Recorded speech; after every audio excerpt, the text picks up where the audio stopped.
Good morning and welcome to the Knowing Show. Happy Wednesday. Happy Wednesday, April 1st.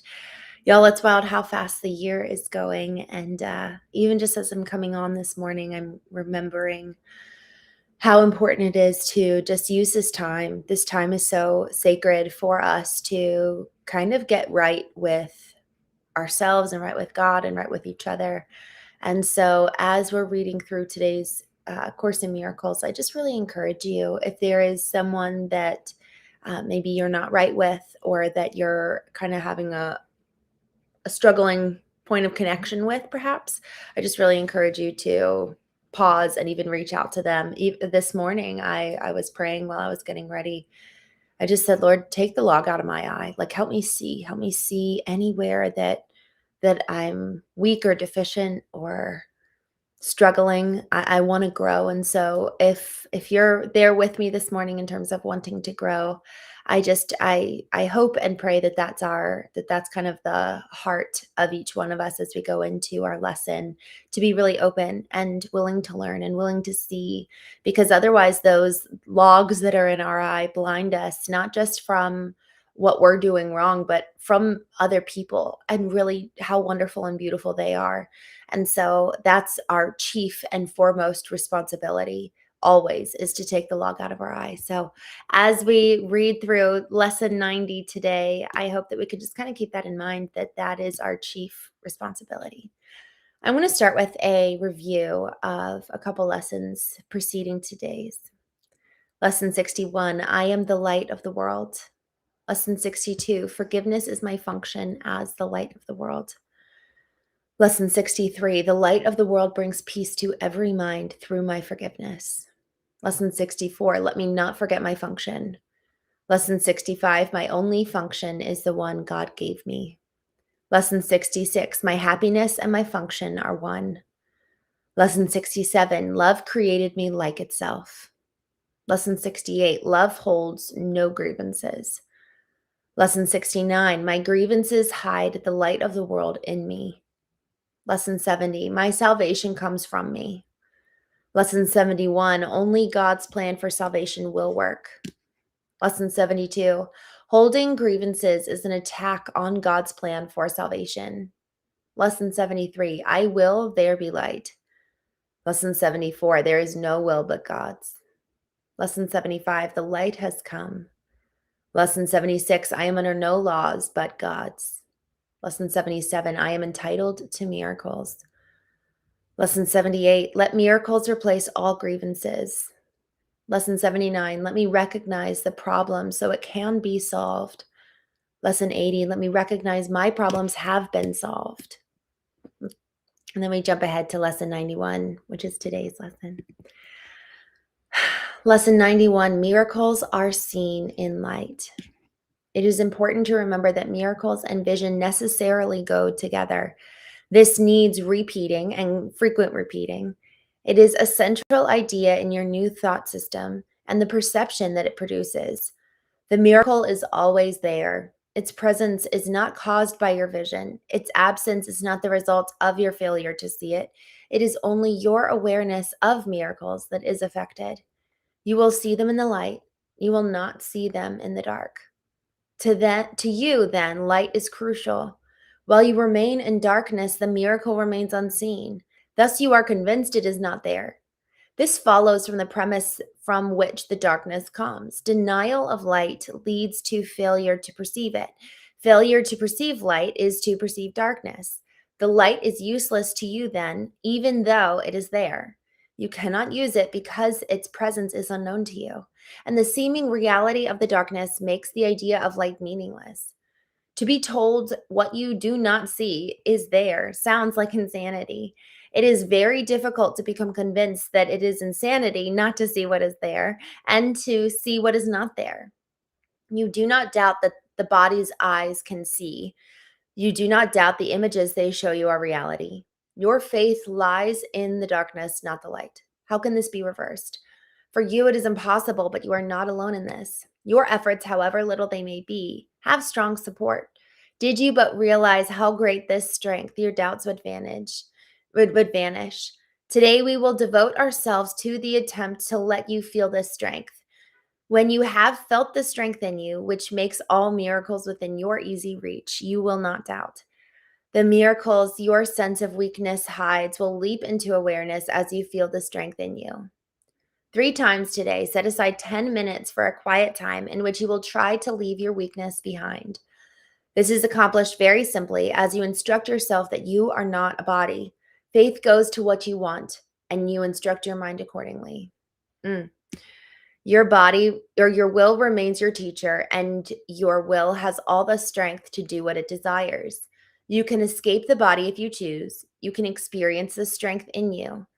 Begin the longer practice periods with the statement of this statement of true cause and effect relationships. Miracles are seen in light. The body's eyes do not perceive the light. What I am not, but I am not a body. What am I? The question with which this statement ends is needed for our exercises today. What you think are is what you think you are is a belief to be undone, but what you really are must be revealed to you.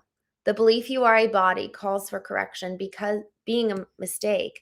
The truth of what you are calls on the strength in you to bring to your awareness what the mistake conceals. If you are not a body, what are you? You need to be aware of what the Holy Spirit uses to replace the image of a body in your mind. You need to feel something to put your faith in as you lift it from the body. You need a real experience of something else, something more solid, more sure, more worthy of your faith, and really there. If you're not a body, then what are you?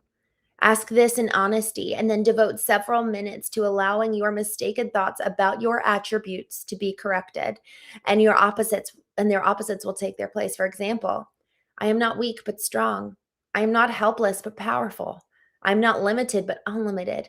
I am not doubtful but certain. I am not an illusion but a reality. I cannot see in darkness but in light. In the second phase of exercise period, try to exercise or experience these truths about yourself. Concentrate particularly on the experience of strength. Remember that all sense of weakness is associated with the belief you are a body, a belief that is mistaken and deserves no faith. Try to remove your faith from it, if only for a moment. You will be accustomed to keeping faith with the more worthy in you as we go along. Relax in the rest of the practice period, confident that your efforts, however meager, are fully supported by the strength of God and all his thoughts. It is from them that your strength will come. It is through their strong support that you will feel the strength in you. They are united with you in this practice period in which you share a purpose with their own. Theirs is in the light in which you will see miracles because their strength is yours. Their strength becomes your eyes that you may see. 5 or 6 times an hour, ooh, that's a lot, at reasonably regular intervals, remind yourself that miracles are seen in light. Also, be sure to meet temptation with today's idea. This form will be helpful for this special purpose. Miracles are seen in light. Let me not close my eyes because of this. Man, there is so much here.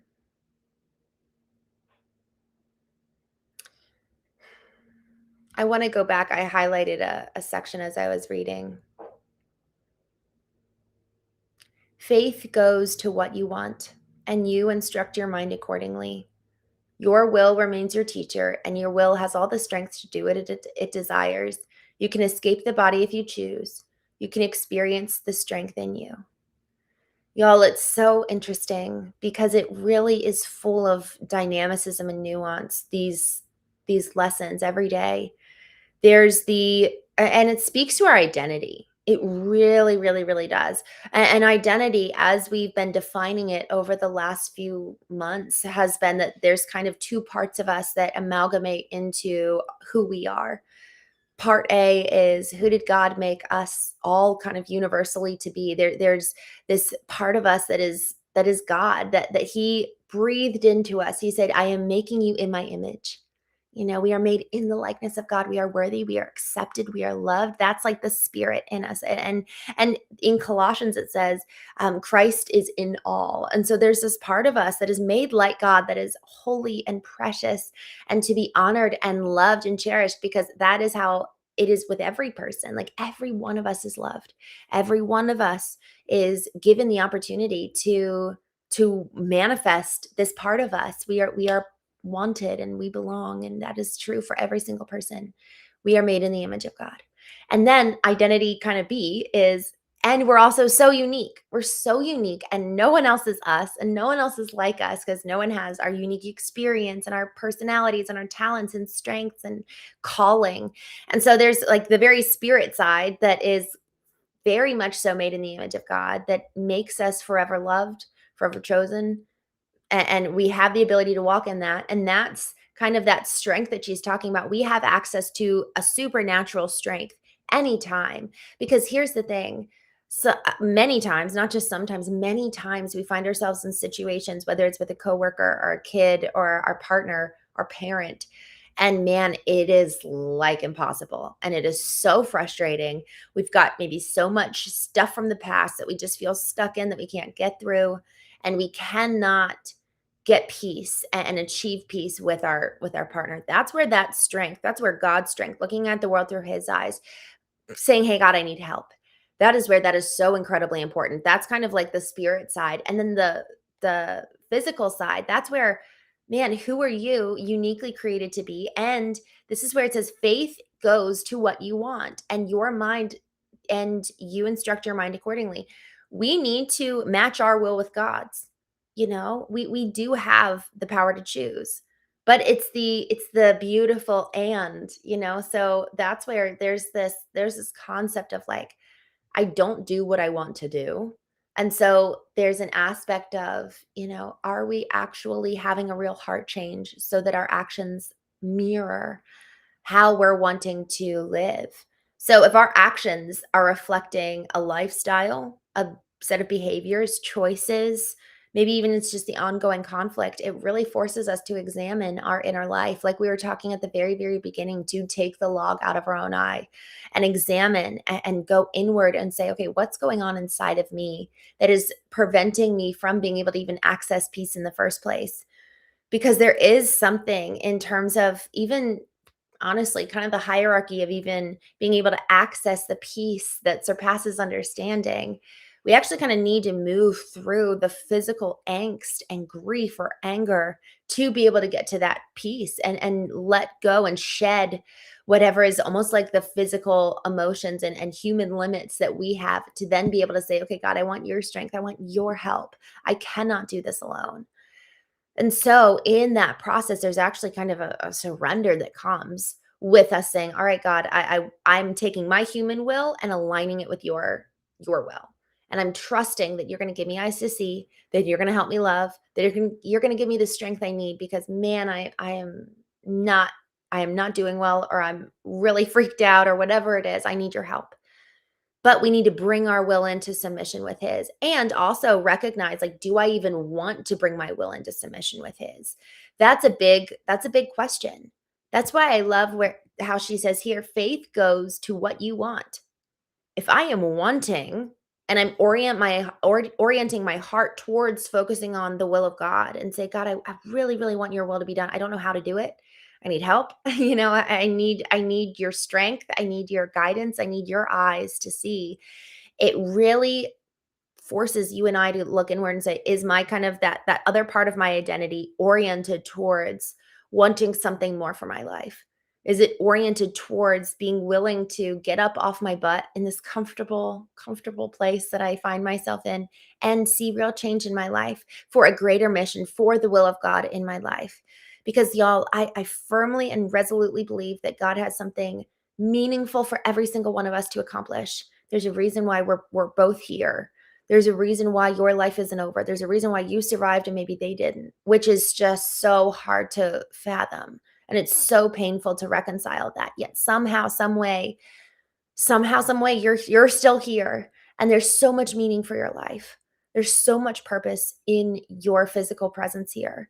And so in us coming and saying, all right, I'm willing to take this will of mine, this human fleshly part of me, and orient it towards God, and say, God, I want to be on your mission. Man, it changes things. Now all of a sudden What was once ordinary and mundane, every day is new, because every day holds an opportunity for a true miracle, an opportunity to love someone or forgive someone. But first, we need to go inward, take the log out of our eyes so that we can see clearly to love and serve in return. So with that, I'm going to jump over here into the chat. Good morning. Good morning, friends. Vernon, hello. Sergeant Tram, good morning. AJ Albert, it's good to see you. It's been a while. Winston, good morning. Man in the Hat, hello. Pseudo liberal, what is your favorite flower? I've always loved peonies. I love that you asked that. Chris, good morning. George, good morning.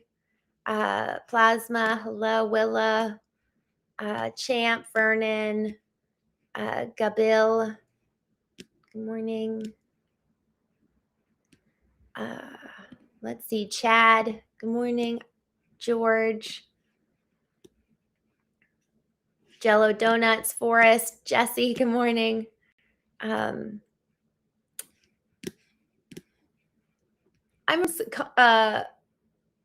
Coin says, hi, I'm from Scotland. Good morning. Awesome. Thanks for joining. I've only been to Scotland one time, but man, was it incredibly beautiful. Mutar. True faith cannot be discussed without acquiring accurate knowledge about the Creator. It's so interesting. I think that sometimes actually the faith is even the process and the pathway to that knowledge. I think it's both. I love that perspective, and I think that it even requires faith to pursue knowledge of our Creator. I think that's such a beautiful perspective. Bradley, good morning. I'm so glad to see you. All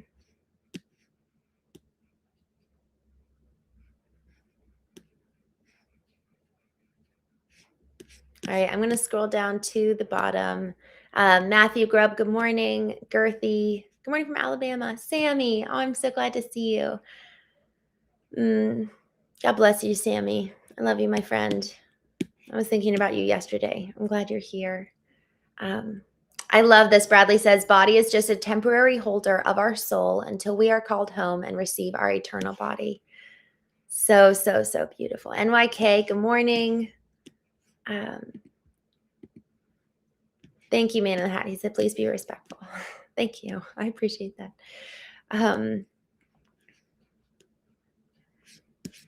All right. All right, y'all. I'm just noticing for all my regulars, I know that I've been saying this for the last couple of weeks regarding the Knowing community. I was actually working on it on my flight yesterday morning, and I'm really, really excited. We're going to have a good process to prevent the trolls from blocking our conversations, because it's funny. And the reason for it is just, we start off and we're having great conversations, and then the trolls just really do come into the chat and kind of derail where we're going and the meaningful conversation we're having. So all that to say, I'm traveling all this week and have multiple events. So my schedule's a little bit up in the air, but I am going to next week be launching it. So I'm going to be dedicating my weekend to it, and probably Monday or Tuesday, we're going to start where we only can have folks in the community comment. And I think that that's going to keep us keep our comments really organized and kind of on topic and honestly meaningful. I care so much, and I'm sure you all do too. If you're here, you care about how you spend your time.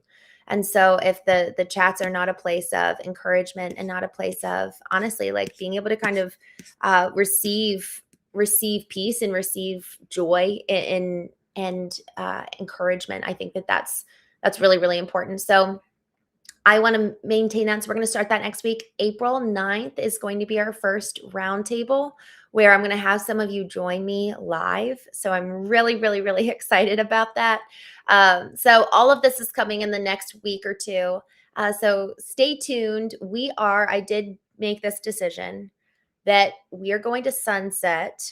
I've been telling you guys we are going to sunset one of these accounts. Honestly, I had a different plan at the beginning, but after thinking about it, we're going to sunset Christene Marie. And so everyone's going to be moving over to the Knowing podcast. So everyone who's on Christene Marie, Christene Marie _knowing, I'm going to stop going live there by April 9th. So I'm going to update my bio, and hopefully people can at least stay aware of that. But for the most part, just so you know, go over to the Knowing Podcast and follow there, because we are going to stop going live on Christene Marie in the next couple of weeks. Today we will be playing trivia.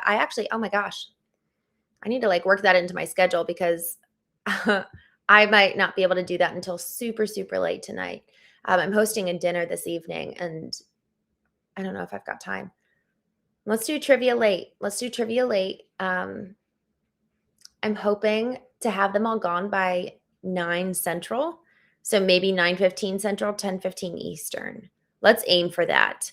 So 9:15, we'll go from 9:15, so 10:15 Eastern to 11:15 Eastern. So it'll be a late night for those who want to come out and hang out with us. And we're just going to be going live on the Knowing Podcast tonight for trivia. So 10:15 Eastern, come and hang out with me tonight. It's going to be fun. And I will see you all either tonight, 10:15 Eastern for trivia on the Knowing Podcast, or tomorrow morning at 9 a.m. Eastern. So with that, have a wonderful day, and I will talk to you soon.